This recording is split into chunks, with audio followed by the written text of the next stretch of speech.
Hey, what's going on, everybody? I haven't made a video in forever, but I kind of wanted to touch base on the CM Punk AEW scandal going on. You know, the big fight with the Elite and stuff like that, the media scrum. Everybody's so willing to take sides. You know, it's all CM Punk. He should be fired, and oh no, the Elite they're all bad, and blah blah blah. Nobody seems to be acknowledging that it's pretty much everybody's fault in this situation, you know, and everybody looks bad in the situation. CM Punk looks like a whiny asshole who's extremely unprofessional. Hangman Page looks like a moron because he is a moron. He's a guy who said he doesn't need to take advice from veterans like Jericho, Mark Henry, Bryan Danielson, just to name a few that are in the AEW locker room. Like, you don't need their advice. Who the fuck do you think you are? And then of course there's the Elite should have acted like executive vice presidents, because that's what they are technically. So don't be barging down somebody's door. But it's also Punk's fault for even inciting them, saying, "Hey, come find me." So he led them on to the fact that it sounded like he wanted a fight, and so for them to come to his door and it be apparently locked or whatever, they barged it down. They said that they kicked it down, which I don't believe that. It's just really strange for Punk to be calling people out, saying he wants to, basically acting like he wants to fight, but then locking his door and trying to, play the victim.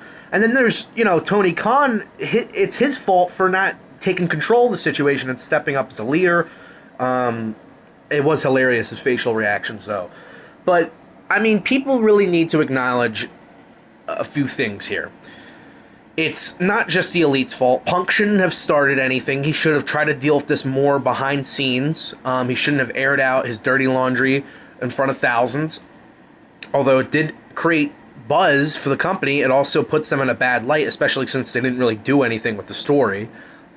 People need to acknowledge that Hangman's promo was terrible, and he did kind of go into business for himself. Like, randomly, he's supposed to be...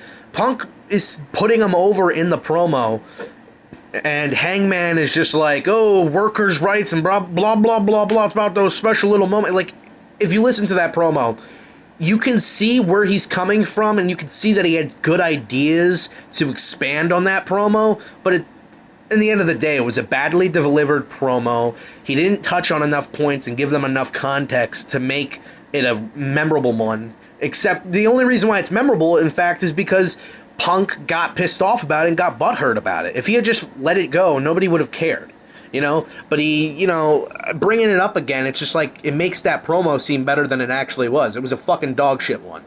And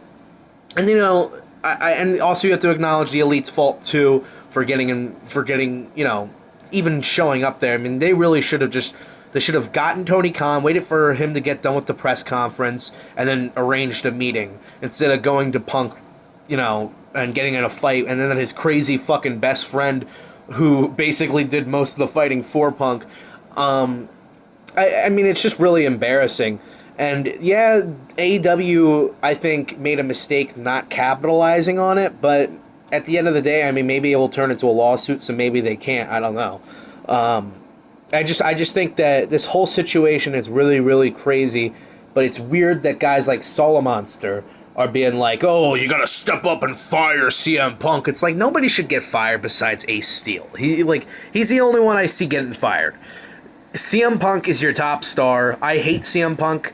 I think he's a giant asshole. I've always never really liked Punk. I like him... I've liked his stuff in WWE, thought he was a great heel, I thought his whole WWE Championship run was really great, but, I mean, he's a giant douchebag, there's no denying it. So I'm glad that at least that's starting to finally get acknowledged by the IWC, but they're still trying to paint like Hangman isn't a complete moron for saying he doesn't want to take advice from veterans. And, just being a fucking idiot dumbass, too. Like, you can't cut a promo for shit, and yet you're gonna pretend that you don't need advice from because I got it all figured out. Fucking dumbass. It's like, your title reign sucked.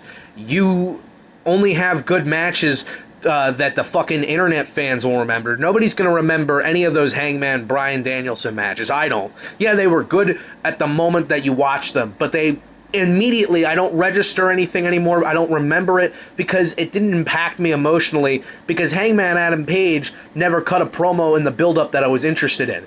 I don't remember that storyline. I only remember the match being good, and it didn't really tell much of a great story. You know what I mean?